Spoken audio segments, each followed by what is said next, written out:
Ahojte kamaráti, vitajte v našom dnešnom animovanom dobrodružstve, kde sa spolu vyberieme na cestu cez našu úžasnú slnečnú sústavu a spoznáme každú z jej fascinujúcich planét.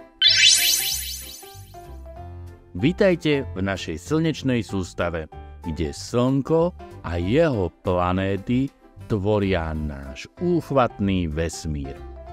Dnes poznáme každú z týchto zaujímavých planét. Merkur. Začníme s Merkurom. Je to najbližšia planéta k Slnku. Malý, rýchly a horúci. Merkur vyzerá tak zaujímavo, ale žiť by sme tam nechceli. Venuša. A teraz Venuša. Naša druhá planéta. Stále veľmi horúca. Má veľa hustých oblakov.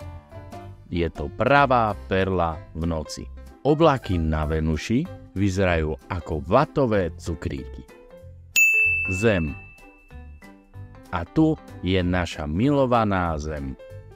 Modrá planéta, plná života a rôznych krajín. Náš jediný domov v nekonečnom vesmíre.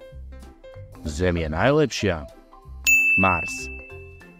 Mars, alebo aj červená planéta, ako sa mu hovorí, je momentálne súčasť našich vesmírnych prieskumov.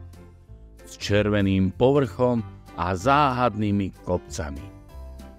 Aké by to bolo úžasné vidieť marťanských obyvateľov. Jupiter. Teraz prichádza obrovský Jupiter. Najväčšia planéta slnečnej sústavy. S veľkým červeným pásom a mnohými mesiacmi. Je to kráľ vesmírneho kráľovstva.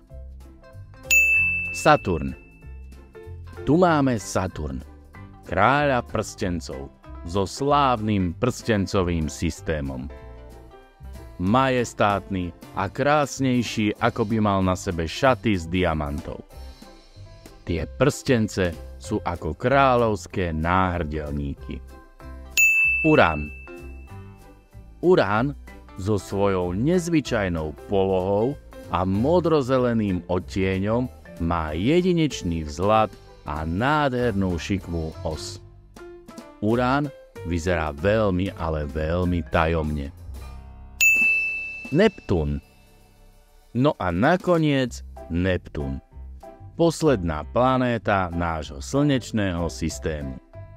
S temným modrým odtieňom a záhadnými temnými škvrnami. Neptún vyzerá ako obrovský oceán modrého džúsu. No, milí kamaráti, a to je náš rýchly prehľad našich úžasných planét. Každá z nich má svoje vlastné tajomstvá a krásy. Ďakujeme za sledovanie a nezabudnite sa prihlásiť na odber pre ďalšie dobrodružstvá. Ahoj!